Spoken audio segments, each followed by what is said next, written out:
Great, you have goals, but somehow you are reaching them. Pity. So what I want you to do is think about your goals, dreams, all of them. Think about them. Do you have them in your head right now? All of them? Good. The question is, would you want to achieve any of these goals if no one in the world would find out that you achieved them? For example, you bought a new car and you're the only person that can see you driving that car because everyone else sees you driving your old car. I think you're smart enough to understand this point and what I mean by that.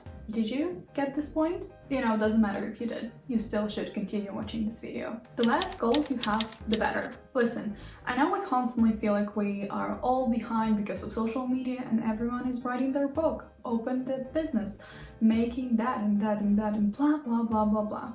I'm not gonna tell you not to compare yourself to someone because this video is not about that. We usually don't have problem with setting goals.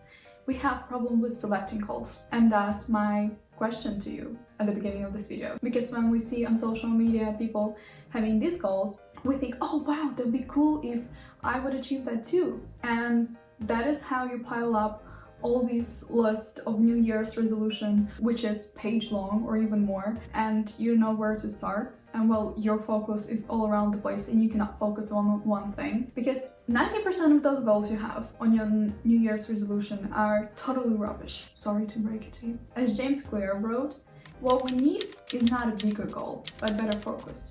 You need to choose one thing and ruthlessly eliminate everything else. You don't need more time. You just need to decide. It's tougher to accomplish lots of goals rather than a chosen few goals because it's like juggling.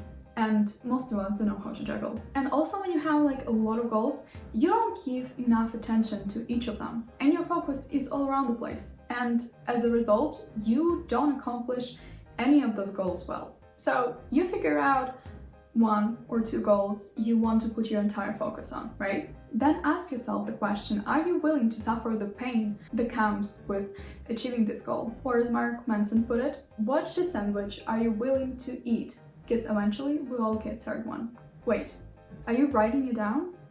Because you definitely should. So everything in life comes in a price. Everything comes in some sort of cost.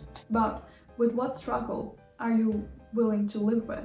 If you want to be an actor and you aren't willing to live with hundreds, if not thousands of rejections, then, well, you're done before you even started. If you want to be a New York lawyer and you aren't willing to work 80 plus hours a week, then I have bad news for you. And also stop watching Suits, because you aren't Harvey Specter, nor Mike, not even Lewis.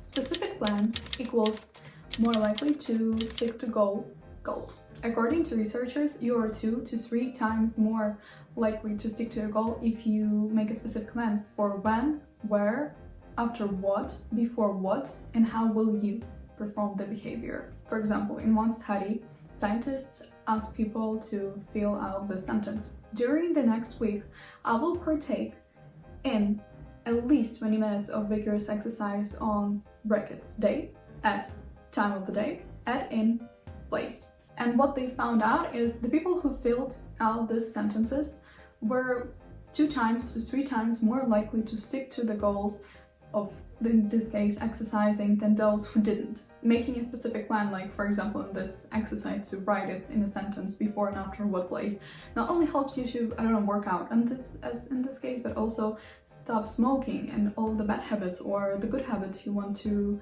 acquire. It helps you to stick to the plan you want to make. Also, specific goals help us to reach our goals more because they provide clear direction and actionable steps, which makes it easier for us to start to accomplish something and keeps us motivated. When goals are specific, measurable, achievable, relevant, and time-bound, we are better able to break them down into manageable steps, track our progress, and adjust our approach to that goal if needed. Honestly, I would start writing it down right now because in the next week you won't remember 95% of this conversation, and I only want you to forget maybe like 5% of this conversation. So pen, paper, and write it down for your own sake, because I know this information already.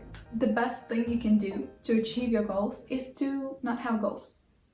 I know you're like, what are you talking about? Why are you so confusing? I will explain it.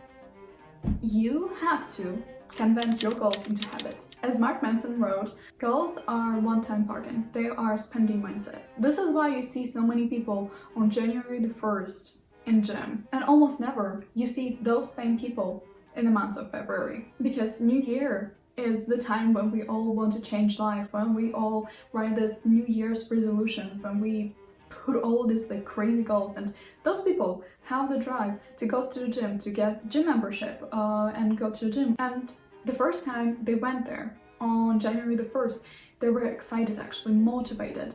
Like, I cannot wait to go to the gym, it's so fun, gonna be back here, or the first time here. And then they realize how hard it is and that it's not really that fun. And that is where motivation runs out, because motivation is limited. It's gonna run out. And those people maybe will go to the gym a few times more this month because they paid for membership and new workout clothes. And after this, after the membership is done and they don't have to guilt themselves into going there, they are back on their favorite spot, on their couch, in front of TV, and they feel guilty for not sticking with working out, and they binge eat that guilt. And they not only didn't get fit, but they also might have gained some weight because of the guilt and stress of it all. Unlike goals, habits don't have finish line to cross. Instead, they are about doing something over and over again until it becomes automatic. You keep repeating that every day or every week, and to the point where your body and your mind will do it automatically. With goals, going to the gym every time feels like a struggle.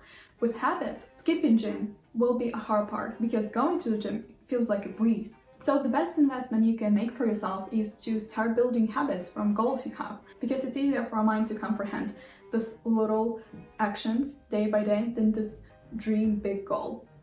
Because looking at this goal, for example, that it could take you 10 years to achieve, it's so overwhelming to work 10 years and not to see any results whatsoever, seeing little to no results. When you break it down to actionable steps you can take every day, which is habit, it becomes part of your routine and you're not thinking twice about it. You just cannot imagine your life without it, and that is what keeps you going. Because people give up so easily when they go to the gym and in a few weeks they don't see results because they have this goal on a pedestal and they look towards it and they look on a weight, on a scale, and like, oh, I haven't lost anything, oh, I actually gained something, oh, I cannot keep doing that, so I'm done. It isn't working out for me. Of course, because the goal you set is so overwhelming for your brain that your brain is like, you cannot achieve that. Bye-bye. So you figured out how to convert your goal into habit, and right now let's include also habit stacking, which is from a book Atomic Habits by James Clear. Amazing book, check it out. To use habit stacking, just use this sentence: after/before current habit, then I will, and new habit. Here are some examples. Meditation, for example. After my morning tea, I will meditate for a few minutes. Exercising. Before I will take a shower, I will do 10 push-ups. Gratitude. Before I go to sleep, I will say one thing I'm grateful for. Answering emails. After I return from lunch, I will answer my emails. This is what you do in order to create habits. It works wonderful because it implements on where, after what, before what, when you will do certain habit. And it also links your day-to-day habits to the new habits you want to put in your daily routine, which helps that because you already had your habits that you do every day. So you just link that habit to the habit you have, new one you want to have in your day. So it's pretty cool, right? You can also help yourself even more to follow that goal/habit more by aligning your environment to it. I'll explain. If you want to read a book before bed, it's a really good idea to put a book on your nightstand and anything that would distract you further from the bed. I mean, it's an easy example. If, for example, you don't want to watch as much TV as you do, just rearrange your furniture so the sofa or the couch doesn't face the TV. If you want to drink more water, put a glass of water on the table you know you'll be working at. And it's simple things like that. It doesn't have to be complicated. You just, simplify your environment a little bit so it's easier for you to actually do your habit. If you watched this video from beginning to end, then congrats, because you learned in this video more than I ever did in 11 years of my school education, or even 12.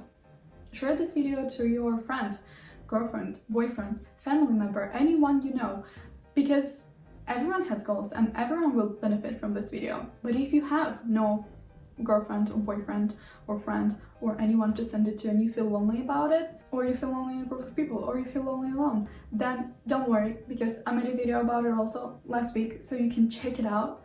And I explained there basically why you feel lonely in a group of people, how to stop feeling lonely in a group of people, how to stop feeling lonely alone. And well, everyone will benefit from that video because everyone in the world at some point felt lonely.